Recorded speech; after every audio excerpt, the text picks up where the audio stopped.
Page 124. Stanley must have looked surprised because Mr. Sir went on to explain that they started early to avoid the hottest part of the day. No one is going to babysit you, he added. The longer it takes you to dig, the longer you will be out in the sun. If you dig up anything interesting, you are to report it to me or any other counsellor. When you finish, the rest of the day is yours. Stanley nodded to show he understood.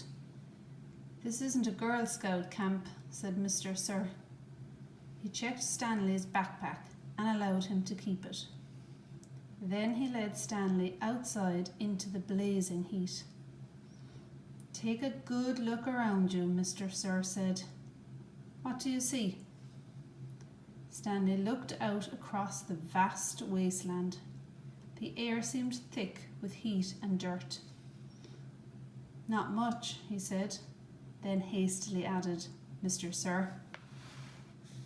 Mr. Sir laughed. You see any guard towers? Nope. How about an electric fence? No, Mr. Sir. There is no fence at all, is there? No, Mr. Sir. You want to run away? Mr. Sir asked him. Stanley looked back at him, unsure what he meant. If you want to run away, go ahead. Start running. I'm not going to stop you. Stanley didn't know what kind of game Mr. Sir was playing. I see you're looking at my gun. Don't worry. I'm not going to shoot you. He tapped his holster. This is for yellow-spotted lizards.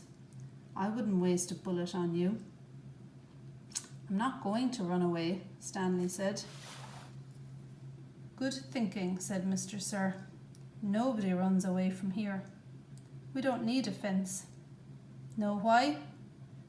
Because we've got the only water for 100 miles. You want to run away? You'll be buzzard food in 3 days. Stanley could see some kids dressed in orange and carrying shovels dragging themselves towards the tents. You thirsty? Asked Mr. Sir. Yes, Mr. Sir, Stanley said gratefully. Well, you better get used to it. You're going to be thirsty for the next 18 months.